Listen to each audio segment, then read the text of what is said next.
Parag Khanna, the author of a major hit new book, How to Run the World. Welcome to TechCrunch TV. Thanks a lot.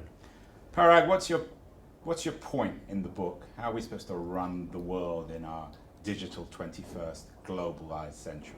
Well, before saying what's the point, I suppose we all have to have a common understanding of what the problem is. And the problem that I've identified is that we live in this world of perfect storms, of crises. Think about how the Japanese tsunami had a major impact on the German election, or a Tunisian fruit vendor lit himself on fire, and NATO, the world's most powerful military alliance, had to wound up invading Libya next door. So you see these chain reactions that are connected all over the world. That's not something that our present diplomatic institutions or our markets are capable of managing. They just react to it. So that's the diagnosis. The book is about the future of diplomacy. And in a world that looks like the Middle Ages with all of its turbulence, how do you create some stability? And to me, it's a very entrepreneurial approach to diplomacy, because I'm saying that if you think about creative capitalism, which so many people in Silicon Valley have really gotten hold of as a concept that they want to use, everyone from Bill Gates to startup entrepreneurs, and the knowledge revolution and the internet, and the ways in which technology allows you to bypass traditional political and economic hierarchies.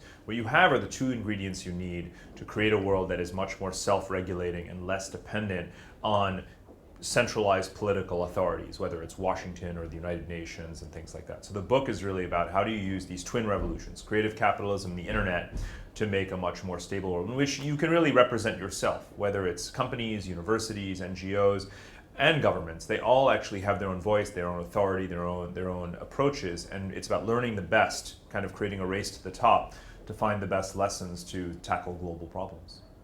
Give me some examples of where this is beginning to work. What are the paradigms where you're seeing some shift here? Sure. In fact, there's not a single issue, let me say at the outset, not a single issue where I don't see this dynamic playing out, and that's why I wrote the book. I came up with hundreds of examples that are there, and you could replace all of them tomorrow with another several hundred examples, and the next day with another several hundred examples. It's almost arbitrary. The entire world is starting to get run in this way that I'm describing, and that's why I'm ultimately fairly optimistic. But let's just take the example of human rights and democratization, right? Major issue for our entire political establishment. And you don't get there actually by lobbying at the United Nations Human Rights Commission, because there you have to respect each other's sovereignty. One country can't actually criticize another country. Well, if you can't do that, how are you going to get progress? Instead, you have geolocation services mapped on or working together with anti-corruption NGOs, and they're targeting, pinpointing, humiliating, shaming, and legislating against offenders. So that's an example of using technology and using NGOs together, bringing it together to tackle a major issue like human rights violations.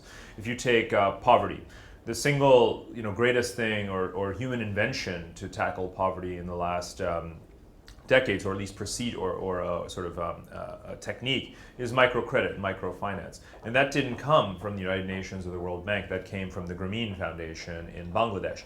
It has spread through technology, knowledge networks, and business models all over the entire world. You have microcredit in every place in the world, including in the US. And now in Silicon Valley, groups like Kiva have come up. Some of the founders of PayPal have been involved in it, using technology, online payment systems to actually do microloans instantly over the internet with no overhead all over the world. So these are revolutionary things in alleviating poverty that have absolutely nothing to do with the organizations that we created and fund to actually deal with poverty. So again, issue after issue after issue. Climate change. I mean, you can have all of these conferences about climate change, but you've also got Silicon Valley startups and entrepreneurs. You've got the X Prize, all kinds of things that are investing in discovering the technologies that are going to deal with this issue. Again, nothing to do with governments, everything to do with incentives and innovation. Let me push back using the American example. America is, of course, the home of Silicon Valley, of many TechCrunch entrepreneurs who are revolutionizing media and healthcare and energy. Mm-hmm. And yet the American political system seems to be absolutely frozen. Mm-hmm. And there are two groups of people in America, political groups at least, who seem less and less capable of working together. Mm-hmm. Where's the evidence of your new diplomacy in America? Well, it's a great example because you're talking about diplomacy within the country, right? You're saying that you've got groups of entrepreneurs who are really doing something, making things work, and you've got a political class that's frozen. You have universities that are tremendous, but you have a job market that's sort of in stasis, right? So you really need collaboration and what I'm calling this mega diplomacy in the U.S. as much as anywhere else in the world. First of all, we should be grateful that our fate in America doesn't hinge entirely on that of our government. Most places in the world are not so lucky that they have this dynamism that we have across American society, even at times when the government is completely frozen. Most other societies would be, quite frankly, totally screwed in such a situation. So we are very, very lucky. Now, to take a couple of examples, let's look at the financial sector and regulation. Washington, Wall Street still can't sort it out, actually, and the solution is not going to be one over-regulating the other or one being allowed to run amok. Instead, what is starting to happen is that you've got these public-private, and that's, again, for me, public-private collaboration that's extremely important here. Public-private regulatory kinds of schemes in which there is a role for government and a role for the private sector. There's this constant mutual monitoring so that no one side kind of falls asleep at the switch. And that's what the kind of example that we need to see a lot more of.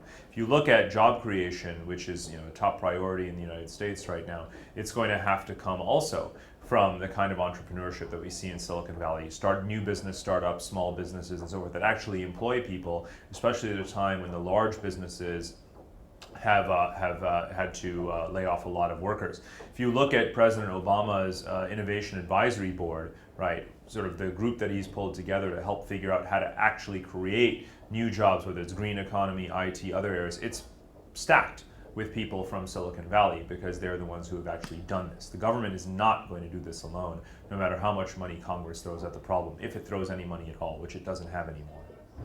You think the guys from Silicon Valley could solve the Arab-Israeli problem? No, but they're part of the solution. I mean, I have a whole section of this book actually about these conflicts, civil wars, and frozen territorial disputes around the world. And what we've always done wrong is to say, let's first negotiate over territory but among these leaders, and then the people will eventually get involved later on. And time again, what happens is if you leave the people out, they're not prepared for whatever you negotiate, or you wind up not negotiating anything because the people won't let you make concessions. So what technology does is actually help you do both at the same time. So what we are starting to see happen is Arab-Israeli business councils and chambers that are investing across the political divides. You're starting to see social networks and youth camps and online communities forging so that you build these constituencies among the next generation for peace. All of these things are starting to happen because of tech pioneers and other kinds of people who don't necessarily have political backgrounds getting involved. And they're building that peace from the bottom up, and I think that's every bit as important as the top-down negotiations. What advice would you give to a young entrepreneur who wants to get into the creative diplomacy business? How do you start? Well, it depends. You have to pick a cause. That's the first thing. What is the problem that you're actually trying to solve? Is it the lack of educational access, in emerging markets or elsewhere? Well, then you can do something like a Khan Academy, right? Anyone with an internet connection can go online and start to learn things through that. You're solving a problem using technology. You don't even have to leave your home. So I think for so many issues, there are these approaches.